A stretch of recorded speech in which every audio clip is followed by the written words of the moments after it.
uNkulunkulu akakulonde phile uphushe uphumelele uphastor weningi okubalini okufanele ukuthi siyakuthokozela ukukhuluma nabantu nabo abakuthokozelayo ukunikela kwi-channel noba ngamamember e-channel. Labo bantu labo siyakuthokozela ukuthi besifonele kuswa ngo-9 ekuseni ya 5 ntambama from Monday to Friday kuphela.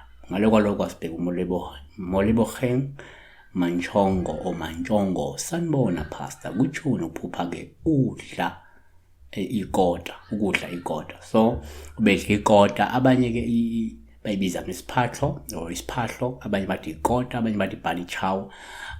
Kuya ngokuthi nibiza ngani, yabona? So ikota, isiphahlo, ikota, bunny chow.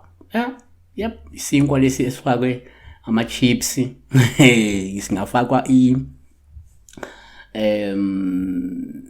acha, singafakwa i-Russian, singafakwa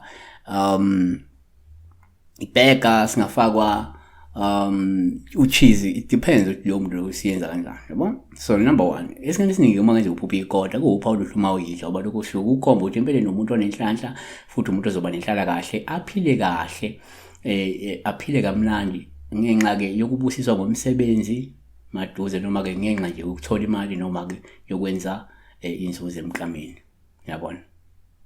Amhubo 128 verse 2 ngokuba-ke uyakudla umsebenzi wezandla zakho uyakuba nenhlanhla nempumelelo. Number 2, kuyenzeka futhi uma uphupha ikota ube upha usithanda njengoluhle kakhulu uma uyidla ngoba so lizivezela ukuthi sesisondele isikhathi sokuthi-ke uphumelele uphinde ukuthokozele ukuba nemali noma ukwenza inzuzo okanye ukuthola lo mvuzo omuhle nomkhulu ngokuyikhandla kwakho. Isaiah 1 verse 19, uma nivuma nilalela-ke niyakudla okuhle kwezwe.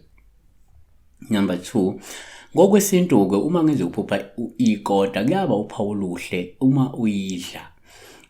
Lokho susho ukukhomba ukuthi kungenzeka ukhonjiswa la ukuthi sekuyisikhathi sokuthi-ke wenzele isidalwa sakho iladi ngoba liyadingeka, yabona?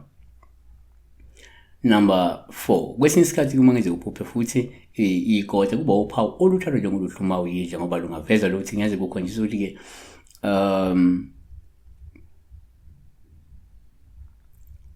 lwamukelekile noma-ke lihambe kahle iladi okanye ngabe isimalo noma isithebe uma kungukuthi kade nisanda kwenza umsebenzi oba abanye abantu amaphupho lakho nabeyithuka bedla khona amaphupho afika ngemuva ukuthi kade benze okuthile okuwumsebenzi okungaba iladi okungaba isimayo okungaba isithebe, yabona? So lowo muntu lokusho ukuthi into ezoveza ubufakazi ukuthi hayi lento eyenziwe la khaya noma wenzile wena ihambe kahle. Kodwa-ke asikuveze ukuthi phela number 5 abantu abafani, ikhatha ayifani. Kwabanye uma uphupha ikota kungaba uphawulo ngaba olubi uma uyidla, ngasho ukuthi kungenzeka kade umuntu odliswa isitha uma ngukuthi-ke le kota kade ingakulungele ukudliwa, kade ingekho isimeni esilungele ukudliwa, kade seyonakele noma kade iphila ingakonakali kodwa isolisa ukuthi ngathi inobuthi, yabo?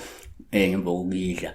NgokaMakho 16 verse 18, uma-ke uphuza uma bephuza okubulalayo akusoze kwaba nangozi. Siyathemba ukuthi noma bengaba yidliso futhi-ke akusoze laba nengozi ngenxa nangona ukuthi siyathomba.